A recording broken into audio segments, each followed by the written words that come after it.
Many people think Stoicism is about becoming a stone-faced, emotionless robot, trapped in a life of joyless endurance. In reality, it is a practical toolkit for modern resilience designed for the chaotic world we live in today. This ancient philosophy isn't about suppressing your humanity. It's about mastering your perspective so that the world can't touch your inner peace.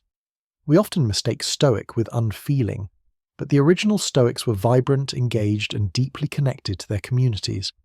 They simply realized that most of what we worry about is a waste of precious mental energy. If you've ever felt overwhelmed by a toxic boss, a stressful news cycle, or the weight of your own expectations, you're in the right place. We're going to strip away the statue aesthetic and look at the real psychological engine beneath the hood. You will learn how to distinguish between what you can change and what you must accept, turning your obstacles into fuel for growth. This is the art of being unshakable in an unstable world.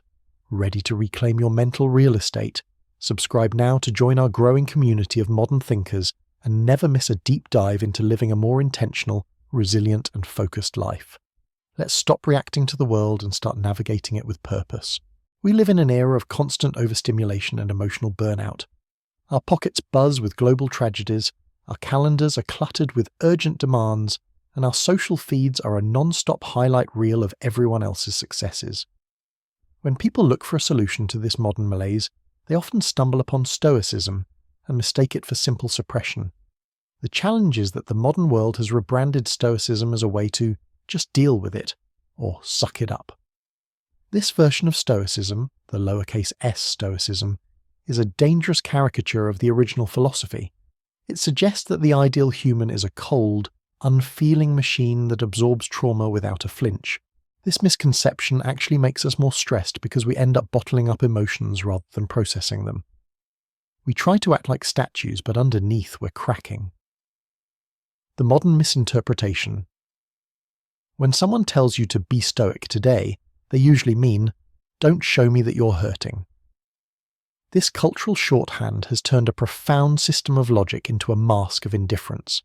In corporate environments and high-pressure social circles, Stoicism is weaponized as a tool for productivity. If you feel burnt out, the modern Stoic advice is to grit your teeth and keep grinding. But this is not what Zeno, Epictetus, or Marcus Aurelius taught. By treating Stoicism as a mere endurance test, we ignore the most important part of the philosophy, the internal processing of reality. Why suppression is a failing strategy. Psychologically, suppression is like trying to hold a beach ball underwater. You can do it for a while, but it requires constant effort, and eventually, the ball will pop up with twice the force, often hitting you in the face. When we suck it up, we aren't resolving the emotion. We are simply storing it in our nervous system. This leads to increased cortisol. Chronic stress from unaddressed emotions wears down the body. Emotional volatility. Small inconveniences cause massive outbursts because the bottle is already full. The statue. Paradox. We become rigid. In nature, anything that cannot bend, like a dry branch, is the first thing to snap in a storm. The real challenge? Resilience versus rigidity. The real problem lies in our definition of strength. We think strength is a shield that never dents. True Stoic strength, however, is more like water. It is adaptive. The Stoics didn't teach us to ignore the fact that the world is on fire. They taught us how to stand in the heat without being consumed by it. When we confuse Stoicism with the stiff upper lip, we lose the ability to differentiate between healthy detachment and harmful numbness. We stop being human in an attempt to be tough, and in doing so, we lose the very clarity of mind that Stoicism was designed to protect. We aren't failing because we aren't stoic enough. We're failing because we're using a survival mechanism as a lifestyle, never realizing that the goal isn't to feel nothing, it's to understand why we feel everything. Exploration. Peeling back the marble. To truly understand Stoicism, we have to clear away the debris of centuries of bro-icism and modern misunderstandings. We often view the Stoic as a marble statue, cold, immovable, and isolated. But if you look closer at the historical texts, you find a philosophy that is deeply human, intensely social, and radically active. Let's dismantle the 3 persistent myths that prevent most people from accessing the real power of this practice. Myth 1. Stoics don't feel emotion. This is perhaps the most common barrier to entry. We imagine a Stoic as someone who receives news of a tragedy or a triumph with the same blank stare. If Stoicism meant the death of emotion, it would be a philosophy of the graveyard, not of life. The actual goal of Stoicism is not the suppression of emotion, but the transformation of it. The Greeks distinguished between passions, unhealthy, irrational emotions like rage or paralyzing fear, and good feelings, eupatheia. To understand how this works, we have to look at the Stoic concept of propatheiai. These are the pre-emotions, the involuntary physiological responses we all have. If a loud bang goes off behind you, your heart will race. If someone insults you, you might feel a flush of heat in your face. A Stoic doesn't pretend these don't happen. The work of Stoicism happens in the split second after the initial flash. This is where we choose whether or not to give our assent. An emotion only becomes a destructive passion when we tell ourselves a story that reinforces it. This person insulted me, and that is a terrible thing that shouldn't happen, so I must be angry. A Stoic acknowledges the initial sting but refuses to agree with the destructive narrative. They aim for apatheia, not apathy in the modern sense, but freedom from the suffering caused by irrational passions. Myth 2, it's about being a loner. The image of the lone wolf, Stoic is a modern invention. We picture a man standing on a mountain peak needing no one. In reality, the Stoics were some of the most socially engaged people in the ancient world. Marcus Aurelius was an emperor. Seneca was a playwright and political advisor. Musonius Rufus was a teacher. Stoicism teaches cosmopolitanism, which literally translates to being a citizen of the world. The Stoics used the metaphor of the circles of concern. They believed our first duty is to our own mind, but that concern must immediately radiate outward, to our family, our neighbours, our fellow citizens, and eventually to the entire human race. The philosophy argues that humans are social animals. To retreat from society or to be indifferent to the suffering of others is actually unstoic because it goes against our fundamental nature. We are part of a larger human hive. When you practice Stoicism, you aren't becoming a hermit. You're becoming a more reliable friend, a more patient parent, and a more courageous citizen, because your happiness is no longer dependent on how others treat you. It's dependent on how you treat them. Myth 3. It's a philosophy of passivity. This is the fatalism myth. Critics often argue that if you accept everything that happens as meant to be, or out of your control, you'll never fight for change. They see Stoicism as a recipe for being a doormat. It's actually the exact opposite. Stoicism is a philosophy of optimized action. Think of it like an elite athlete. If a tennis player loses a point because of a bad call by the ref, they have two choices. They can spend the next 10 minutes screaming at the ref, trying to change what is uncontrollable. Or they can accept the point is gone and focus 100% of their energy on the next serve. The person who screams is passive in the face of their emotions. The person who accepts the reality of the situation is the one who is actually active. By stopping the leak of energy toward things you cannot change, the weather, the past, the opinions of others, the outcome of a global event, you create a massive reservoir of energy to pour into the things you can change.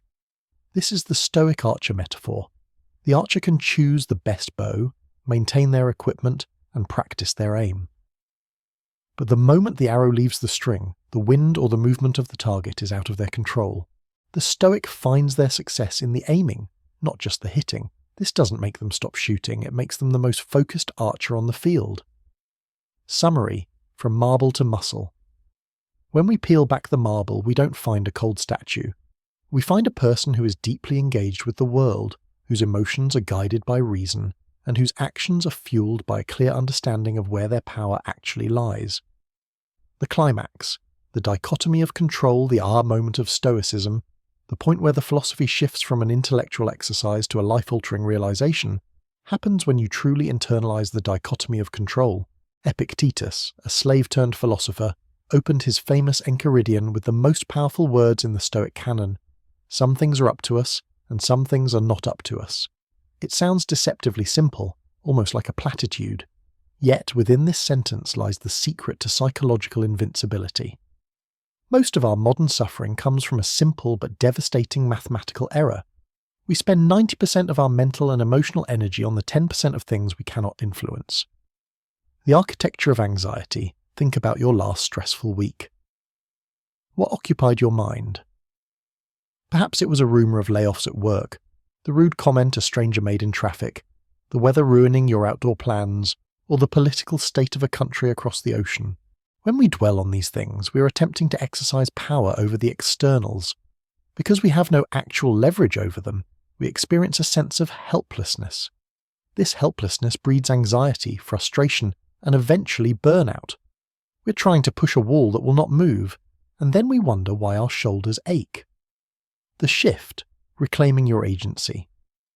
The moment you shift your focus entirely to your own actions, judgments, and character, the world undergoes a radical transformation. It stops being a series of attacks and starts being a series of opportunities. When you apply the dichotomy of control, you draw a line in the sand. On one side is the storm, other people's opinions, the outcome of your efforts, your physical health to an extent, and the past. On the other side is the sail, your intentions, your personal values, your reactions, and how you treat others right now. You realize that while you cannot control the wind, you are the absolute master of the sail. If the wind blows against you, you don't curse the sky. That would be irrational. Instead, you adjust your rigging.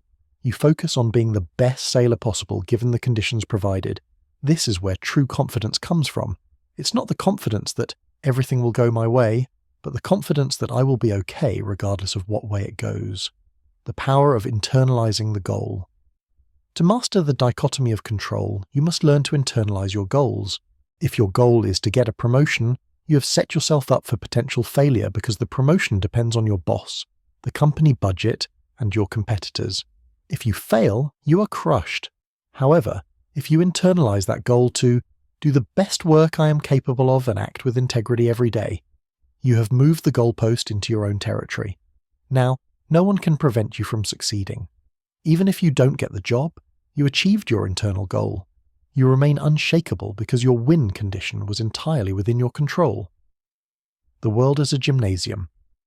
Once this clicks, your relationship with adversity changes forever. Marcus Aurelius famously wrote, "The impediment to action advances action. What stands in the way becomes the way. When someone is rude to you, they are no longer a problem to be solved. They are a weight in the gym of your character. They are providing you with the resistance necessary to practice patience and self-control. Without the rude person, you couldn't practice those virtues.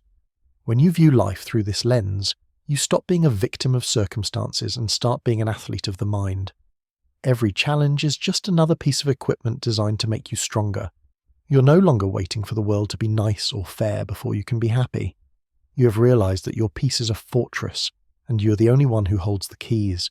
Stoicism isn't about being cold, it's about being unshakable. By debunking the myths of the robot, the loner, and the doormat, we finally see the philosophy for what it truly is, a rigorous, practical framework for eudaimonia. While often translated as happiness, eudaimonia is better understood as human flourishing, or living in accordance with your highest self. To live a life of eudaimonia, we must integrate the three pillars we've explored. Emotional intelligence. We stop trying to suppress our feelings and start evaluating them. Emotions are acknowledged as natural signals, but they're no longer allowed to drive the bus. We regain the seat of the driver through the power of assent. Social duty. We recognize that we aren't isolated islands. Community is the bedrock of our duty. By finding our place within the human hive, we find meaning that transcends our individual struggles. Effective action. We stop wasting our vital energy on the wind. By focusing our action strictly where it actually matters, our own character and choices, we become more effective and less exhausted. The result is a life lived with ataraxia, or untroubled transition. You aren't avoiding the world, you're engaging with it more deeply because you're no longer afraid of it. You've realized that your worth is not a result of your circumstances, but a result of how you handle them. Which of these myths has been holding you back the most? Drop a comment below. Let's discuss how to shift that perspective. If you found this breakdown helpful, hit the like button and subscribe to join our community of modern Stoics. Share this with someone who is currently feeling cracked by the pressures of life.